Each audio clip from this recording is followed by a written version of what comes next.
After Japan released 1 million tons of radioactive water from the damaged Fukushima nuclear power plant into the Pacific Ocean, China has imposed a ban on all seafood imports from Japan.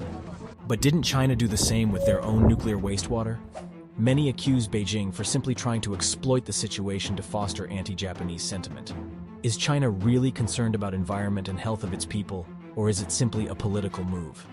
Here's what you need to know about why is Japan being criticized for following the international standards. In 2011, the world watched in horror as powerful earthquake and tsunami battered Japan's Fukushima Daiichi nuclear power plant, damaged the emergency generators, causing a loss of power and leading to the meltdown of 3 out of 4 reactors and the release of radioactive contamination. To cool down the fuel debris in the reactor, water was being pumped in. At the same time, both groundwater and rainwater leaked into the reactor, creating more wastewater contaminated with radioactives that needed to be dealt with. 11,500 tons of water containing minor levels of radioactive waste was released into the ocean in order to make space to store higher radioactive water. This untreated water was the least radioactive contaminated among the stored water, but still 100 times more than legal limits.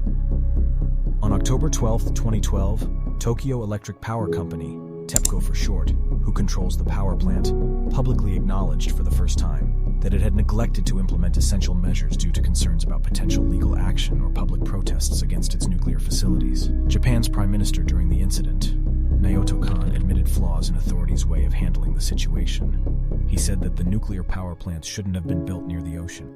Amory Lovins, physicist and a supporter of renewable energy, remarked that Japan's rigid bureaucratic systems, hesitance to send a bad news to higher authorities, cultural need to save face, limited exploration of policy alternatives, desire to maintain public approval of nuclear power, and a politically fragile government, combined with TEPCO's strongly hierarchical management approach, all played a role in shaping the progression of the accident.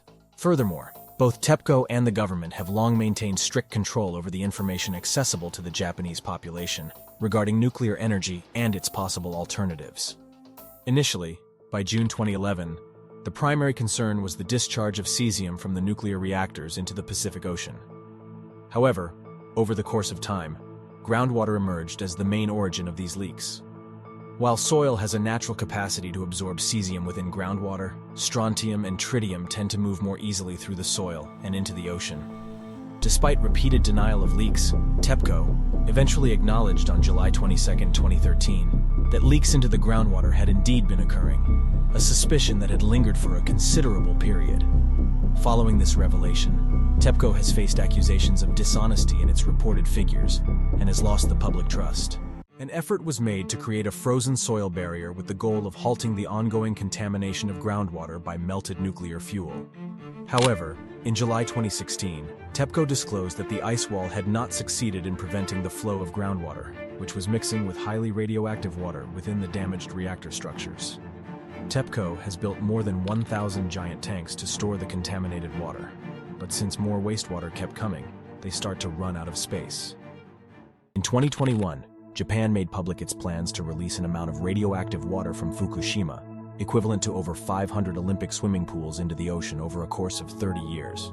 But years before this decision, in 2013, water treatment began, which is capable of removing most radionuclides by using systems like the Advanced Liquid Processing System, ALPS. Except for the tritium, a radioactive isotope of hydrogen. ALPS operates through a series of steps. Initially, the water is subjected to pre-processing involving iron co-precipitation, which eliminates alpha nuclides and organic compounds. Following these steps, the water undergoes filtration through 16 absorbent columns designed to extract various nuclides. As tritium remains present in the treated water, it requires dilution to make water meet the drinkable standards. During May 2023, an interlaboratory comparison was conducted involving 3 International Atomic Energy Agency laboratories and 4 national laboratories. The aim of this exercise was to authenticate TEPCO's examination of ALPS treated water.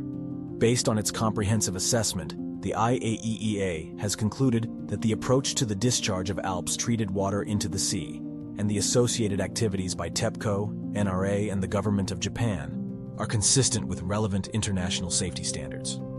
While International Atomic Energy Agency and Japan say that the amount of tritium in the treated water is not anything to be concerned about, international reaction was against the release of the wastewater, Although on August 22, 2023, Japan made the announcement that within the next 48 hours, it would start the discharge of treated radioactive water from the Fukushima nuclear plant into the Pacific Ocean.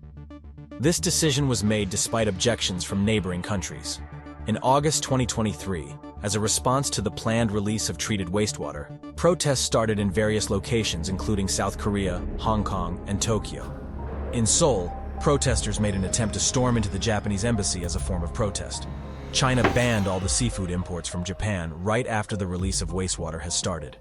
Shortly before China's official announcement, Hong Kong, a semi-autonomous city of China and a significant financial hub in Asia, independently imposed a ban on the import of seafood products from 10 Japanese regions, including Tokyo and Fukushima.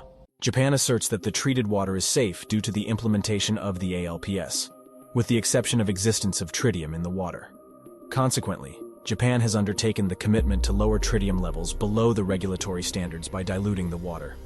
This strategy has gained approval from the IAEA.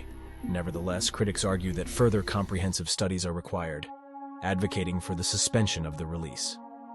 Some give baseless arguments that if the water was treated and safe, Japan should use it for agriculture, or even for consumption. First of all, it was seawater in any ways, which makes it quite useless. Secondly, the plan is to dilute it even more by discharging it into the ocean, which would reduce any risk there is. For the record, many scientists support Tokyo's position that the wastewater being released is quite safe. On the other hand, almost all countries which have nuclear power plant deal with their contaminated water by dumping it in the ocean.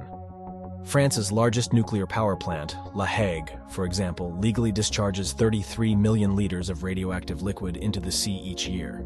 Some may argue that Japan's case is unique because of tritium, and there are different views about how harmful it can be. But tritium is always produced in nuclear fission reactions in any ways, which means that all nuclear reactors and nuclear fuel reprocessing facilities release tritium even under normal operational circumstances. However, it's noteworthy that despite this widespread release, there hasn't been any detectable increase of tritium concentration in seawater. Going back to France's case, water La Hague released in 2018 had 11,460 trillion becquerels tritium, compared to 22 trillion becquerels that will be in the released water from Fukushima per year, which is 13 times less than France's. Over the period from 2010 to 2020, nuclear power plants in South Korea discharged a total amount of 4,362 terabecquerels of tritium, an amount exceeding more than 5 times of all the tritium stored at the Fukushima Daiichi nuclear power plant. When a hydrogen atom within a water molecule is replaced by tritium, it results in the formation of radioactive tritiated water. Chemically, tritiated water is indistinguishable from regular water, which makes its separation from wastewater a costly, energy-consuming, and time-extensive process. An assessment of tritium separation technologies conducted in 2020 concluded that these methods are incapable of effectively handling the immense volumes of water that are necessary for processing. The World Health Organization has established a drinking water standard for tritium, which is set at 10,000 becquerels per liter. This standard is significantly higher than 1,500 becquerels per liter in the discharged water at Fukushima, indicating that the planned release would maintain a lower tritium concentration compared to the established safety threshold. Tritium is a natural product of the regular background radiation in our environment, and it is carried into the world's oceans through processes such as rainwater and river flows. Scientists say that people are exposed to more radiation on an airplane flight, and the wastewater released by Japan is not even remotely harmful. So why do some countries make such a huge fuss over this situation? As China has been condemning the act, and even went further to ban Japanese seafood, Beijing has been accused of displaying hypocrisy and double standards and capitalizing on the incident. Scientists have highlighted that China's nuclear power plants release wastewater containing elevated tritium levels, exceeding those found in Fukushima's discharged water. Nevertheless, these tritium levels remain within limits that are regarded as safe for human health. The Fuqing nuclear power plant in China's Fujian province is observed to release approximately 3 times the amount of tritium into the Pacific Ocean compared to the intended discharge from Fukushima. China claims that the nature of water from Fuqing power plant was different because it wasn't directly contaminated from the reactor. The Chinese government insists that the imposition of the ban is necessary to prevent the potential risk of radioactive food contamination, and not because of historical bitterness between the two countries. China has criticized Japan, characterizing its actions as extremely selfish and irresponsible, and as failing to consider the broader international welfare. They consistently dismissed Japan's claims that the water has undergone proper treatment and contains minimal levels of radioactivity. When China's Ministry of Foreign Affairs was asked why it was banning only seafood imports from Japan, despite their expressed scientific apprehensions regarding water contamination, which could potentially extend to waters near Russia and South Korea, there was no response provided by him. Considering the broader spectrum of environmental challenges that confront us, the discharge of wastewater from Fukushima is comparatively a minor concern. But it's no secret to anyone that political games have always been hidden behind the curtains of fake concerns about environment and life standards.